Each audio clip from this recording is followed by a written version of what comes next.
Bakit ang tagal ko na sa Popo ay mababa pa rin yung level ko? This is Ayan Oliveros from Happy and Vlogs, and let's talk about level dito kay Popo. So ayun nga mga B, ang dami pa rin nagtatanong sa akin bakit daw 1 month na sila, yung level nila is mababa pa rin, yung iba 2 months na, 3 months na, or more than 3 months. Bakit daw yung level nila is mababa pa rin? Kung ikaw ay subscriber ko, nasabi ko na to sa mga videos ko, kung ano yung kailangan mo para tumaas yung level mo. Kaya kung bago ka pa lang sa aking YouTube channel, ay mag-subscribe na kayo para updated ka sa mga susunod kong videos. So bakit nga ba mababa pa yung level mo kahit ilang buwan ka na dito sa Popo? So marami pa rin pong hindi nakakaalam. Siyempre may mga soloist po tayo or walang mga agency dito sa Popo. Yung iba kasi dito is hindi na nag-agency.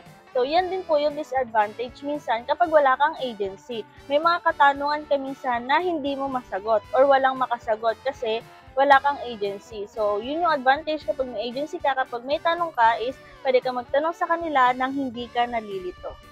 Pero okay lang naman po kahit wala kang agency. So kaya nandito rin po ako is para matulungan yung mga newbie at yung mga walang agency. Kapag may mga tanong po kayo is mag-comment lang kayo at willing naman po ako sagutin yung mga tanong ko hanggat makakaya ko po. So ayun na nga B, para tumaas ang inyong level ay kailangan nyo pong makipag-trade or mag-recharge.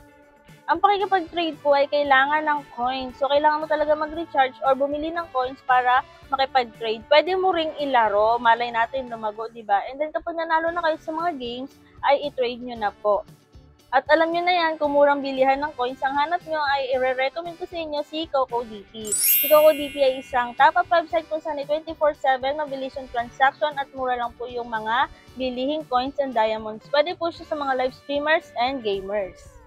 At sa mga gusto po mag-recharge ay nasa pinned comment lang at nasa description ang link para magkaroon kayo ng access kay CocoDP.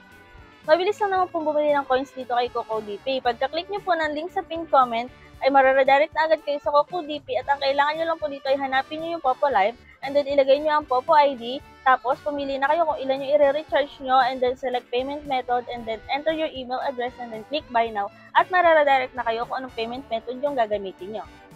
Yun lang po talaga yung kalakaran dito kay Popo Live para tumaas ang ating mga level. Mag-ipon ng coins or mag-recharge. Alam nyo mga B, kahit abutin pa kayo ng 1 taon dito kay Popo Live, kung nagtatasking lang po kayo, kung nagsusolo live and CS lang po kayo, hindi kayo naglalaro or hindi kayo nagre-recharge or hindi kayo nakikipag-trade, ang level nyo ay mananatili pa rin sa kung nasaan kayo. Kahit umabot pa kayo dito ng 1 taon or 2 taon. Kaya isa lang talaga yung sagot dyan para tumaas ang level, yun ay ang makipag-trade. So may chart po dito kung ilan yung magagastos mong coins para tumaas yung level mo sa wealth level. Ito pong wealth level, ito yung mga coins na nagastos natin or na-trade natin or naihagis natin, ganon. Ito pong live stream level, ito po yung halaga ng mga coins na nare-receive natin gifts kung may gifter man tayo or galing lang din sa mga pakikipag-trade natin or sa pagtambay natin sa mga party live. Yan po yung live stream level, yung mga nare-receive po nating points, yung ping points po. Kadalasang tanong sa akin is, nagtatask naman daw sila pero bakit hindi tumataas yung level? So yung nare-receive po natin na 1k ping points tuwing nagsusolo live and then 800 ping points sa CS, hindi po siya counted sa live stream level natin kasi galing po yan mismo sa platform, galing mismo siya kay Popo Live. Yung counted po sa live stream level natin ay yung mga nare-receive nating gifts galing sa mga gifters natin or sa pakikipag-trade natin. Pero advice ko lang po, lalo na dun sa mga ayaw talagang gumastos, is wag na po nating stressan yung sarili natin para lang sa level na to, para lang tumaas ang level natin. Huwag nyo pong ikumpara yung account nyo sa account ng iba, bakit si ganito ang taas na ng level, bakit yung ganito ang taas na ng level. Sila po kasi is nakikipag-trade or nagre-recharge po sila.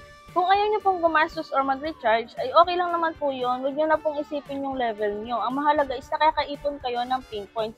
Meron din nga po akong member na nakailang beses na siyang sumahod pero never siyang nag-recharge. So, nagtsatsaga po siya sa dami account, nag-iipon siya ng coins and then nakikipag-trade siya. Ganon. Pero kung ikaw, swerte ka naman sa mga laro, pwede nyo rin pong i-try mag-recharge and then try nyong maglaro noon. Malay natin lumago. Kasi yan din talaga yung isa sa pag-asa natin para maparami yung coins natin at may ma-trade tayo. So, yun lang yung advice ko sa inyo mga B. Huwag natin stressan yung sarili natin about sa level natin. Kasi nandito po tayo sa mga ganitong live streaming application para kumita, hindi para gumastos. Pero pwede naman po kayong gumastos kapag nakasahod na kayo. Halimbawa, naka $10 na kayo. So, pwede nyo na siyang withdrawin. 100k ping points po yun. Yun po, kapag halimbawa nakasahod na kayo, pwede nyo gamitin pang recharge. At least, wala kayong nilabas na pera galing mismo sa bulsa nyo. Kasi yung ipang recharge nyo naman ay galing na mismo sa application.